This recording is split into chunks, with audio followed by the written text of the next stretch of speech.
I never imagined betrayal could wear my parents' faces. One ordinary evening, the phone rang and a bank officer asked me to confirm a mortgage under my name. My sister's house, her debt, her choices, all pinned on me without my consent. At first, I thought it was a mistake, a mix-up in paperwork. But then I saw her Instagram. Designer bags, champagne, endless vacations. The truth hit harder than any blow. The danger wasn't just financial, it was my freedom. I made a decision. This time, I wouldn't cry or beg. My response would silence them forever. The dining room glowed with warm light, candles flickering against polished silverware and crystal glasses. Diane had spent the whole afternoon arranging roses in the center of the table while Victor proudly carved the roast. The night was meant to celebrate family perfection, at least according to my parents.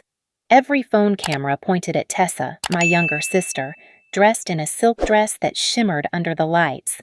She was radiant, laughing at jokes, clinking her glass, basking in the applause of friends and relatives.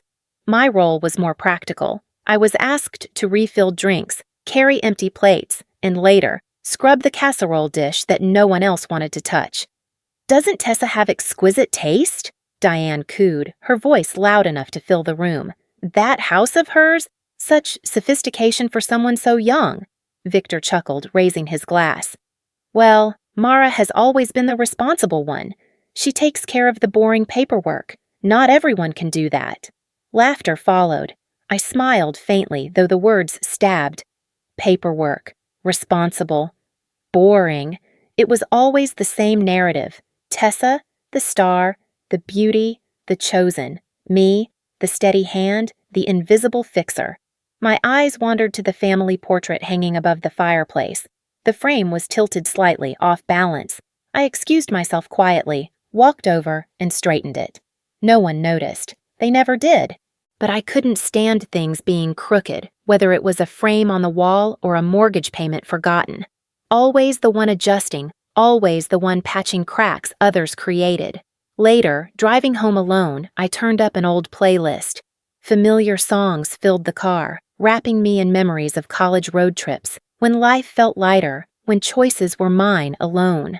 The melodies softened the ache in my chest. I told myself I was fine, that tonight was just another reminder of my role. Still, a knot of unease coiled in my stomach, one I couldn't name yet. At a red light, my phone buzzed. A voicemail. I pressed play through the speakers. "Good evening, Ms. Collins," a formal voice said. "This is a courtesy call regarding the mortgage under your name. Please return our call at your earliest convenience to confirm details." My hands tightened around the wheel. Mortgage? Under my name? I hadn't bought a house. I lived in a modest apartment. My chest pounded, and for a second I thought I misheard. But the voice was clear, unwavering. I drove the rest of the way in silence, the playlist forgotten. The next day, I brought it up over brunch. My parents waved me off with amused smiles. "Oh, Mara," Diane said, patting my hand. "Don't be dramatic. You signed those papers months ago to help your sister. It's just a formality." I froze. "I never signed anything." Victor leaned back, arms folded. "Maybe you don't remember. You've always been busy. But trust us, you agreed. It's nothing." Gaslighting, subtle and casual, like slipping poison into tea. My pulse raced. No, I would never agree to take on a mortgage for her. Tessa, lounging at the other end of the table, pulled out her phone. "Guys, relax. I'll clear this up." She went live on Instagram, her smile polished for the camera. "My sister is just being stubborn," she told her followers. "She doesn't understand family loyalty, but I know she'll come around." Comments flooded in. "Your sister sounds selfish. Tessa deserves support." Hearts floated across the screen. I sat there, stunned, watching strangers judge me in real time. Victor slid a pen toward me, a sleek gold fountain pen he'd given me years ago as a birthday gift. "Just sign here," he said, pointing at a folded document.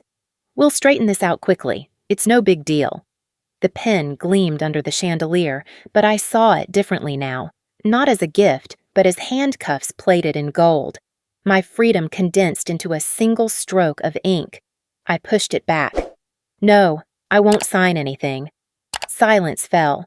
Diane's smile tightened, Victor's jaw clenched, and Tessa pouted dramatically for her live stream. I excused myself, my hands shaking. That night, I called Ava, my oldest friend.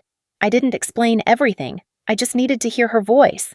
She answered, cheerful, grounding me. We spoke about small things, her work, her dog, the weather, but her laughter reminded me I wasn't insane. I wasn't alone. The world outside my family still existed, still made sense. When the call ended, I checked my email. A notification blinked from the bank. I opened the attachment. It was a scanned copy of the mortgage documents. There, in neat cursive, was my name, my signature, my handwriting. Except it wasn't. The curves were wrong, the slant too sharp.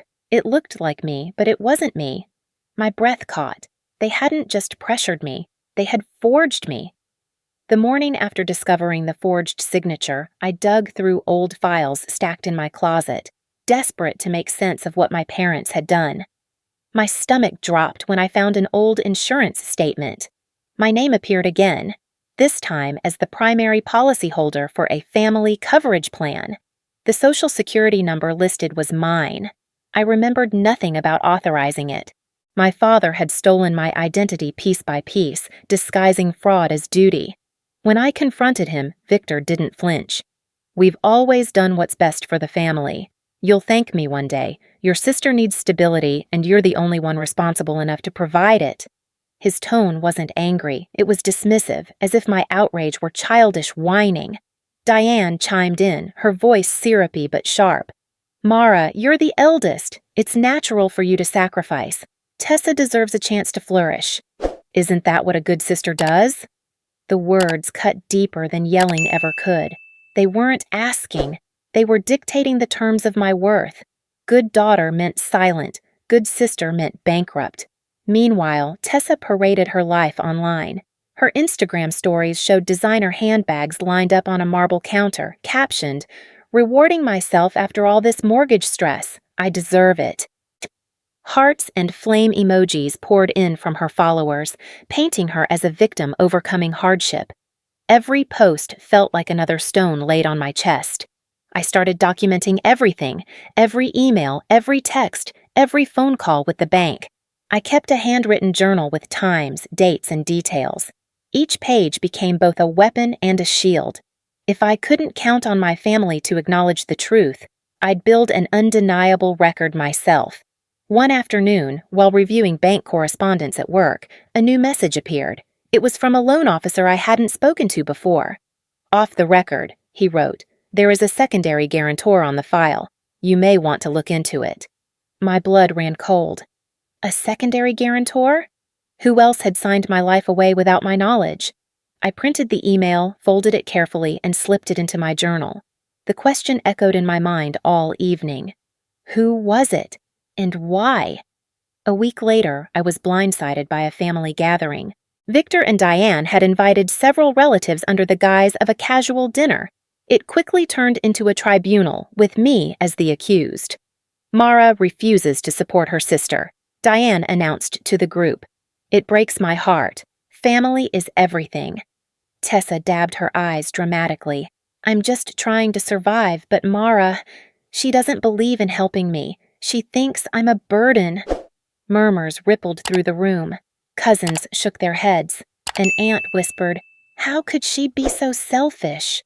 Within an hour, Tessa was the star again, invited to speak at a community event about resilience and responsibility. I sat silent, the scapegoat solidified. My narrative had been rewritten in real time. Tessa, the shining phoenix. Mara, the cold-hearted sister. Later that night, Diane slid a document across the table.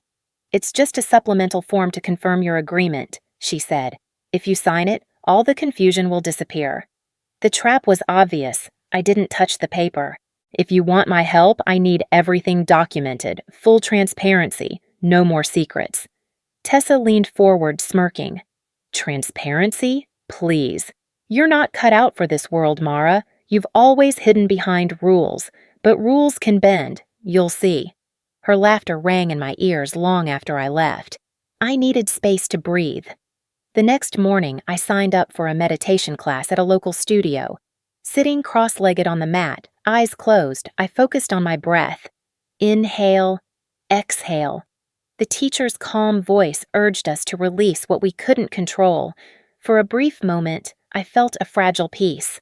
My pulse slowed, my thoughts softened. It was the first time in weeks I wasn't bracing for the next blow. But peace doesn't last. Ava, my closest friend, stopped by my apartment that evening. She carried a folder, her face pale. "Mara, you need to see this," she whispered. Inside was a draft of the mortgage agreement, printed and forgotten on Victor's home office printer. Across the bottom, in neat, practiced strokes, was a box labeled Signature Sample. Several attempts at my handwriting filled the space, loops and slants, trial runs of forgery. I stared at the page, my throat tightening. My father hadn't just stolen my identity. He had rehearsed it, perfected it, until he could replicate me on command. The room tilted and I gripped the table to steady myself. I wasn't just a pawn.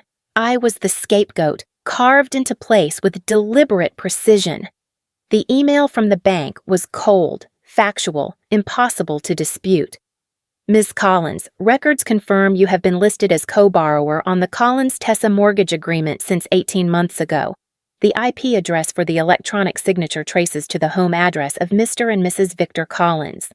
My throat closed as I read the words again and again. 18 months. A year and a half of living in ignorance while my parents tied me to debt I had never touched. The betrayal cut deeper than anything Tessa had done online. This wasn't carelessness. This was premeditated. As if the confirmation wasn't enough, the banker added, "The loan is currently delinquent. Late fees have accrued. If the balance remains unpaid, both primary and co-borrower accounts may be subject to credit risk." Credit risk. The phrase felt like a guillotine hovering above my neck.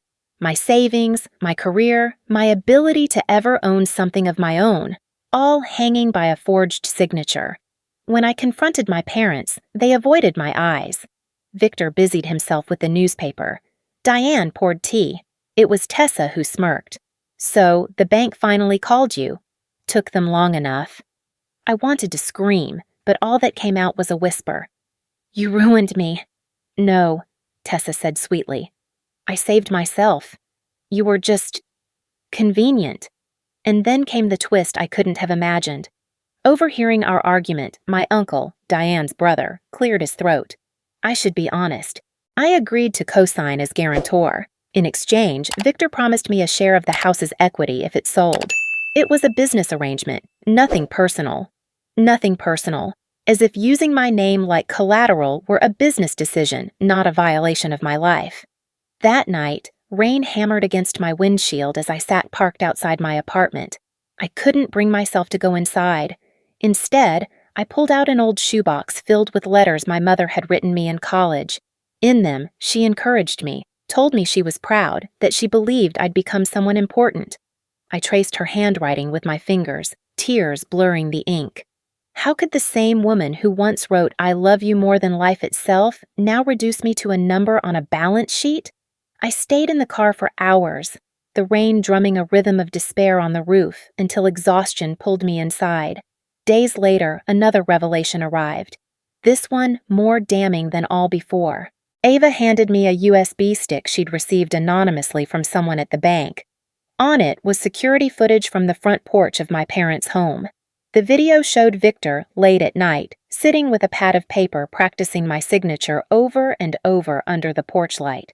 His hand moved slowly, deliberately, repeating the curves until they looked like mine. My stomach twisted. It wasn't just betrayal, it was rehearsal, a performance perfected at my expense. The consequences multiplied. My employer informed me that my 401k account had been temporarily frozen under suspicion of potential legal entanglements. My retirement, my future, locked away as collateral damage. As if that weren't enough, a screenshot made its way to me through a sympathetic cousin.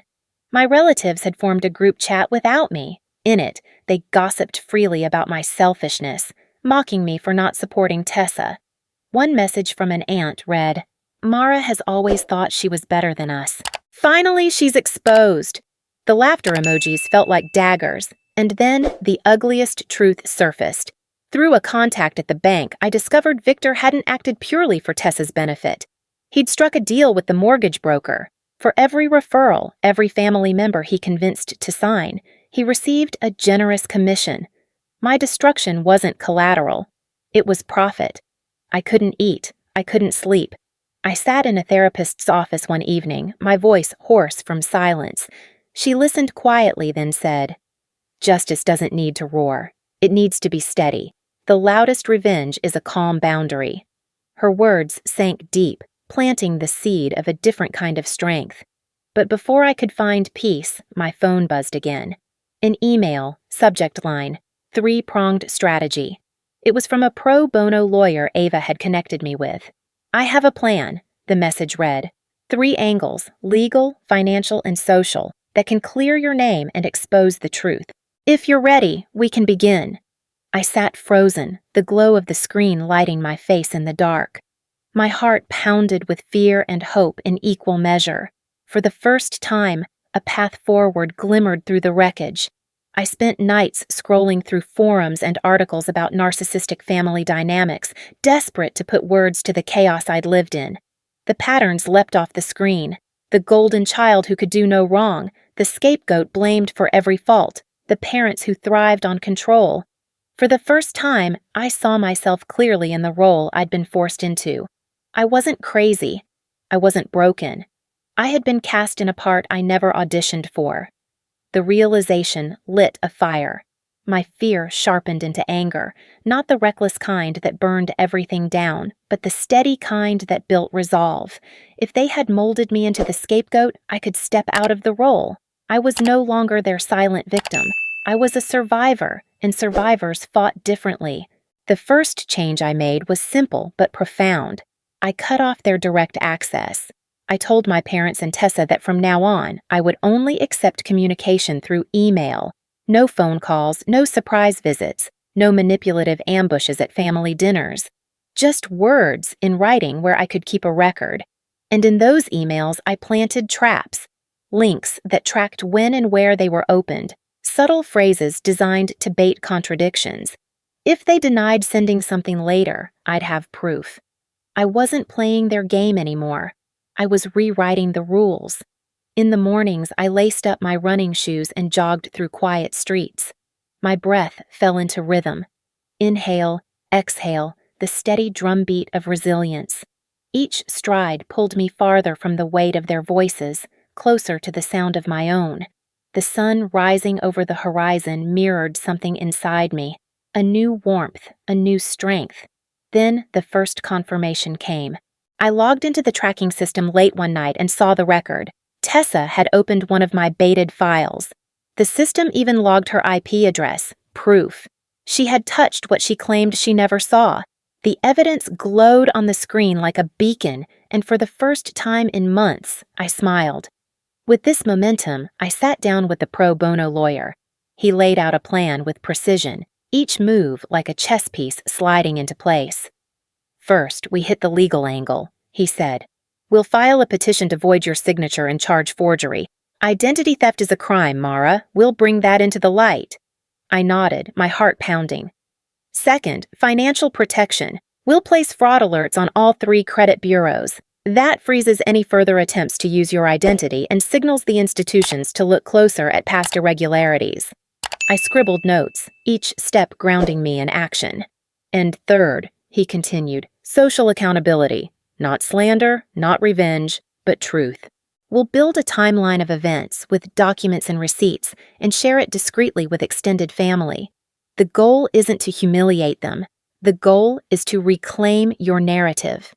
For once, I felt like I was moving with purpose, not just reacting. That night, I lit a candle at my desk and pulled out stationery. I wrote a letter to myself in ink and unfiltered honesty.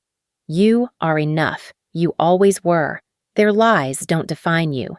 You are not their scapegoat. You are your own person. When I finished, I folded the letter neatly and tucked it into the journal where I kept my evidence. It was as much a piece of proof as any bank document, proof of my own worth. Then came the twist, uncovered by the lawyer in his deep dive through the mortgage agreement. "Mara," he said during our next meeting, "did you know there's a refinancing clause buried in this contract? If one of the borrower's signatures is declared invalid, the entire mortgage must be restructured. That could force the bank to sever you from the debt completely." I blinked, the words sinking in like sunlight breaking through clouds. All along, they had counted on me being trapped, but the very clause they tried to exploit might become the sword that cut me free. For the first time, I allowed myself to imagine it, walking away unshackled, their scheme collapsing under the weight of its own deceit. The conference room smelled faintly of disinfectant and polished wood. My heart thudded as I took my seat at the long table. Across from me sat Diane, Victor, and Tessa, their faces carefully arranged into masks of composure. To my right, the pro bono lawyer tapped his pen on a folder. At the far end, a representative from the bank adjusted a projector. The screen lit up with evidence, timestamps of IP addresses, video footage of Victor practicing my signature on the porch, and email records that showed Tessa opening files she swore she had never seen. For a long moment, silence reigned. Then Diane leaned forward, her hands trembling as she clasped them dramatically over her chest. "Mara, everything we did was because we love you. You don't understand. We wanted to protect the family, to protect Tessa. A mother's heart makes mistakes sometimes, but it's all out of love." I took a steady breath. Once, I might have crumbled under those words, drowned in the guilt they were designed to summon. Not now. I pulled out a prepared statement and read it aloud, my voice calm but unwavering. "I love this family, but I will no longer be used as its sacrifice. I will not be your scapegoat. My boundaries are simple. My finances and my identity are my own. If you cross them, you cross me. I will not scream. I will not beg. But I will protect myself." The words hung heavy in the room, sharper than any shout could have been. Victor shifted uncomfortably. His lawyer cleared his throat. But before anyone else could respond, my uncle raised his hand, his voice cracked. "I need to confess something." All eyes turned. He swallowed hard. "Victor approached me months ago. He promised me a cut of the equity if the house ever sold, as long as I backed the mortgage with my signature. I agreed. I thought it was just business. I didn't realize Mara would be dragged into this mess." My lawyer pounced. "Thank you for your honesty. That alone proves this was never about family loyalty. It was about profit." The bank representative adjusted his glasses. "If the court confirms these signatures were forged, the mortgage contract will trigger a refinancing clause. That would effectively remove Ms. Collins from all liability." I felt the air shift, a ripple of realization spreading through the room. For the first time, my parents looked unsure. Their fortress of control was cracking. I turned to Tessa. Her eyes darted between me and the evidence glowing on the screen. For a moment, her bravado faltered. I held her gaze, softening my tone. "Tessa, if you need help healing, I'll still be here as your sister. But my money and my name, they are no longer yours to take." The stillness that followed was heavier than any scream. The bank representative clicked off the projector. "We'll proceed with the investigation. If the evidence holds, Ms. Collins's name will be cleared." His words were a lifeline, pulling me toward freedom. Days later, confirmation arrived. The forged signatures were invalidated. The refinancing clause was invoked. My name was officially severed from the mortgage. The debt now belonged solely to Tessa, where it always should have rested. News spread quickly. The family group chat that once mocked me shifted tone overnight. Cousins demanded explanations. Aunts and uncles called for public apologies. The myth of the perfect family shattered like glass underfoot. Victor's side deals with the broker collapsed when the truth came out. The commissions dried up, and whispers of fraud followed him in every circle. Diane's attempts to maintain her social image faltered. Friends she once charmed now eyed her with suspicion, whispers following her at every community event. Meanwhile, I found myself in a quiet restaurant with Ava, clinking glasses of wine over simple pasta.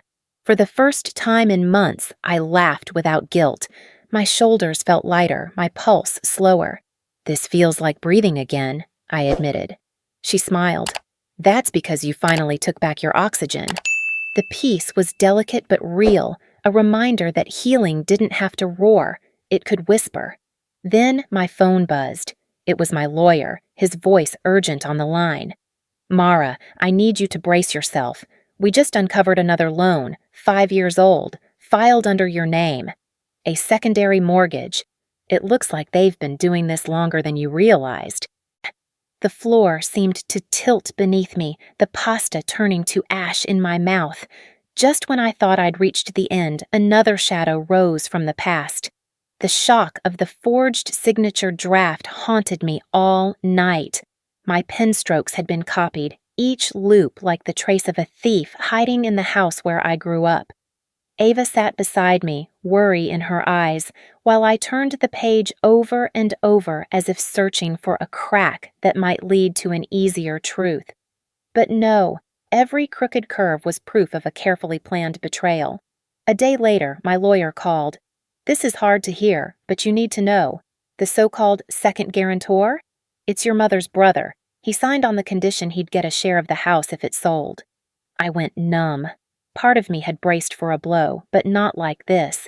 The uncle who once carried me to the park and slipped candy into my hand every Lunar New Year had helped sell me out. Not just my parents. My mother's side treated me like a pawn. Everyone took advantage while I stayed naive in the dark.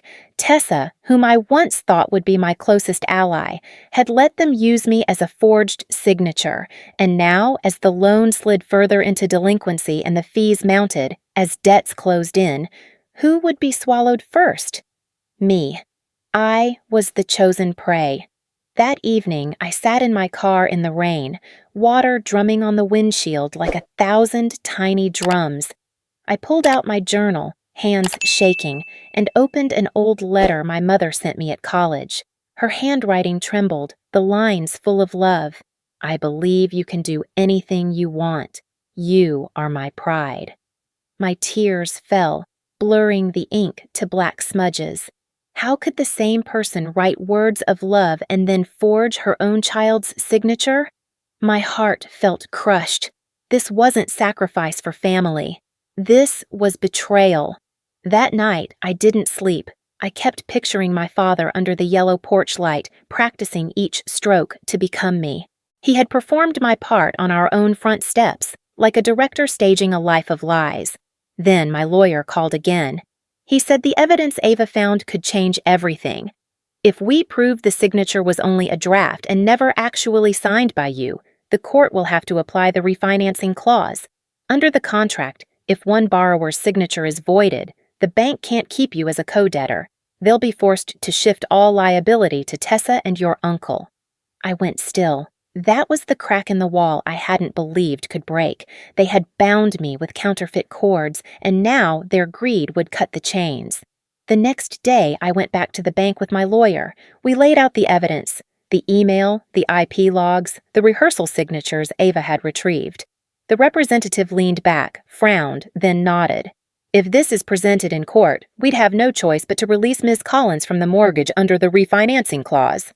Victor's face drained of color. Diane reached for his hand, her rings catching the fluorescent light. Tessa's composure crumbled, her mascara streaking down her cheeks. The perfect family portrait was cracking before my eyes, shards of glass scattering on the floor. I didn't raise my voice. I didn't gloat. I simply read from my journal, page after page, each note a nail in the coffin of their performance. On March 12th, Tessa told me she had no idea about the paperwork. On March 13th, she opened a document on her laptop with my forged signature. I slid the tracking report across the table. "This is the record, your IP address, your keystrokes, your lie." Tessa stammered, searching for a script that no longer existed. For once, there was no audience to applaud. The fallout was immediate. Word of the forgery spread quickly among relatives. The same aunt who had whispered about my selfishness now sent me a text full of apologies. "We didn't know," she wrote. "We see the truth now. Victor's secret commission deal collapsed after the bank began an internal review. His name, once synonymous with respect, was suddenly tainted with whispers of fraud.